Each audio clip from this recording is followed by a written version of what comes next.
Hello friends, welcome to my channel. আমি আজকে বানাইছি বেগুন ভাজি।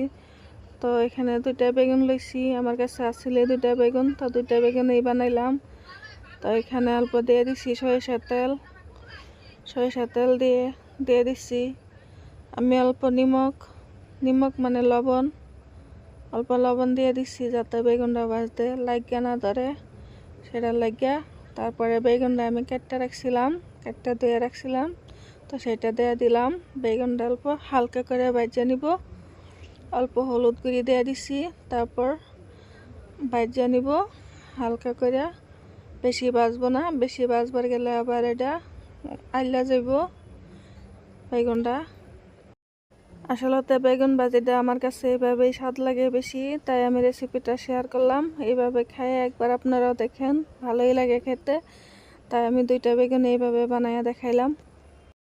আমি বেগুনটা বেশি ভাজতে যাইব না, বেশি ভাজতে গেলে বেগুনটা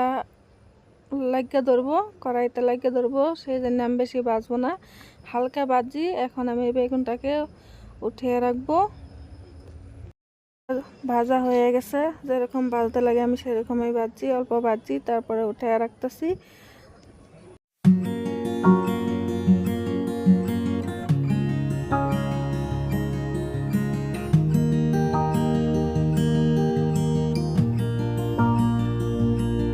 এখন আমি দিয়ে দিছি সরিষা তেল অল্প, তারপর এখানে দিয়ে দেব কেটে রাখছিলাম দুইটা শুকনা মরিচ দিয়ে দিছি। তারপর দিয়ে দিছি অল্প পাঁচফোড়ন, হাফ চামচ পাঁচফোড়ন দিয়ে দিছি।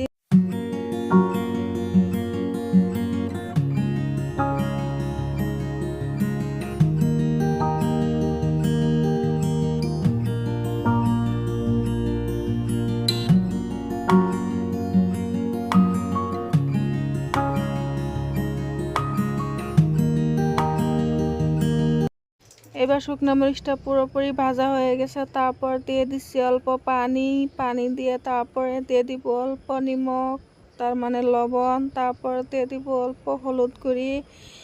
বাস হয়ে গেছে। এখন আমি এটাকে অল্প শুকিয়ে নিব। এবার শুকানো হয়ে গেছে, এবার দিয়ে দেব অল্প জিরার গুঁড়ি।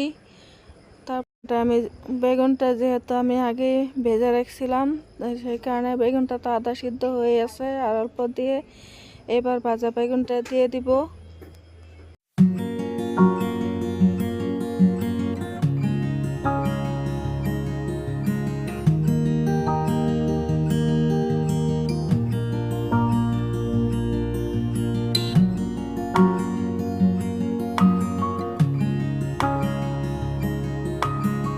এবার ভাজা বেগুনটা দিয়ে দিব, দিয়ে অল্প লাড়িয়ে ছাড়িয়ে দিয়ে তারপরে ঢেকে দিব